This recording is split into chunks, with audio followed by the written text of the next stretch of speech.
au bord de l'eau. Chapitre 1er. Le maître céleste conjure les pestilences.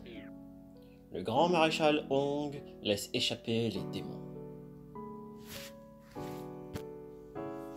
L'histoire dit que sous le règne du fils du ciel, Renzong, de la dynastie des grands Song, à la 3e demi-heure de la 5e veille de nuit, du 3e jour de la 3e lune de l'an 3 de l'ère Yanju, le souverain s'en vint prendre place pour siéger au palais des appartements pourpres et recevoir les hommages de tous les hauts dignitaires. Quand ce fut fini, le maître des cérémonies annonça d'une voix forte: « Que ceux qui ont quelque chose à dire sortent des rangs et fassent leur rapport sans tarder. Que les autres enroulent leur écran et quittent la cour. » Et voici que de la foule des mandarins sortirent le ministre Zhao Zi et le vice-grand conseiller d'État Wen Yanbo, qui déclarèrent avec déférence: « Actuellement, les épidémies font rage dans la capitale.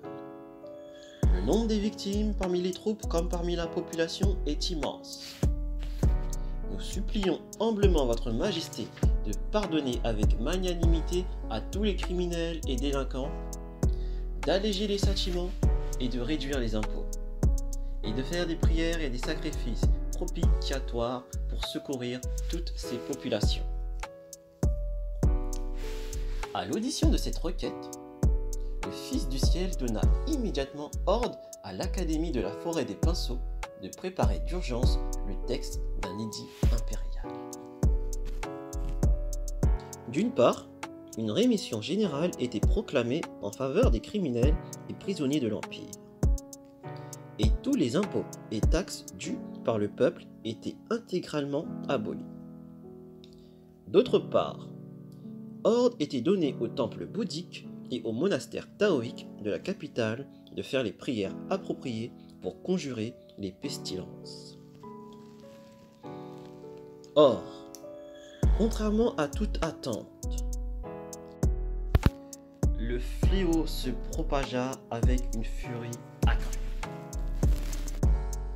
Le Fils du ciel, Renzong, en fut informé, et la nouvelle jeta l'angoisse dans le cœur du dragon. Derechef, il réunit tous les dignitaires pour tenir conseil. Dans les rangs des hauts mandarins, il y avait un grand ministre qui s'avança pour présenter sa requête. Le Fils du ciel le considéra et reconnut son vice-grand conseiller politique, Fen Zongyang. Ce dernier, après s'être prosterné, se releva et déclara avec respect, voulu par le protocole: « Actuellement, les calamités sévissent continuellement. L'armée et les populations vivent au milieu des inondations et des incendies, dans une misère qui ne leur permet même pas de subsister. Votre sujet propose donc une pauvre suggestion. Pour conjurer des calamités, il convient de demander d'urgence à la cour le chef de la secte taoïque, le maître céleste descendant des Han, qu'il se rende à la cité interdite de la capitale et qu'il fasse la grande cérémonie des libations à toutes les constellations, avec les 3600 invocations requises, afin d'informer l'empereur d'en haut et le supplier d'épargner le peuple victime des épidémies. » Le Fils du ciel, Renzong, donna son assentiment et ordonna à l'Académie de la forêt des pinceaux de faire aussitôt le brouillon de l'édit, qu'il rédigea ensuite de sa propre main.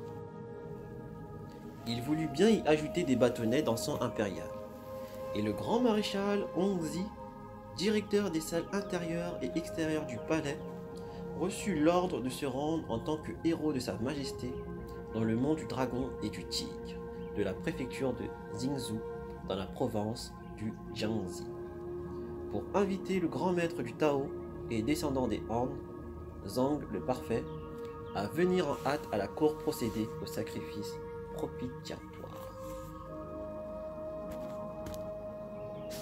Au palais d'or, on fit brûler les bâtonnets d'encens impérial. Et le Fils du ciel remit personnellement à Hongzhi l'édit de Cinabre, en lui enjoignant de se mettre en route sur l'heure. Hongzhi, obéissant aux saints ordres impériaux, prit aussitôt congé du Fils du ciel, mit sur son dos un coffret contenant le décret et l'encens impérial, et, avec plus d'une dizaine d'hommes, monta un cheval de relais, puis, suivi de sa petite escorte, il quitta la capitale orientale et prit la route qui menait droit au district de Gyuziu, à la préfecture de Zhengzhou. Au bout de quelques jours, il parvint à Zhengzhou, au Jiangxi. Les fonctionnaires locaux de tout rang étaient venus l'accueillir au-delà des remparts extérieurs de la ville. Ils envoyèrent aussitôt des gens avertir l'abbé du monastère de la pureté supérieure de la montagne du dragon et du tigre, afin que tous les préparatifs fussent faits pour recevoir l'édit impérial.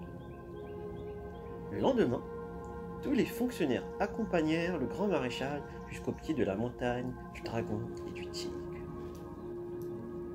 Or, voici qu'une foule de moines taoïstes du monastère de la pureté supérieure faisait sonner les cloches et battre les tambours, avec grand déploiement d'encens et de fleurs, de lanternes et chandelles, de bannières et d'oriflammes, portant un dais précieux et jouant une musique d'immortels, descendirent en grande pompe afin de recevoir dignement l'édit de Cinabre. Le héros impérial ne mit pied à terre qu'aux portes du monastère de la pureté supérieure. À ce moment-là, depuis le vénérable abbé jusqu'au plus petit acolyte, chacun s'empressa de l'accueillir et de le mener jusqu'à la salle des trois puretés, où on le pria d'exhiber et d'offrir à la vénération générale, au milieu de la salle, le décret impérial.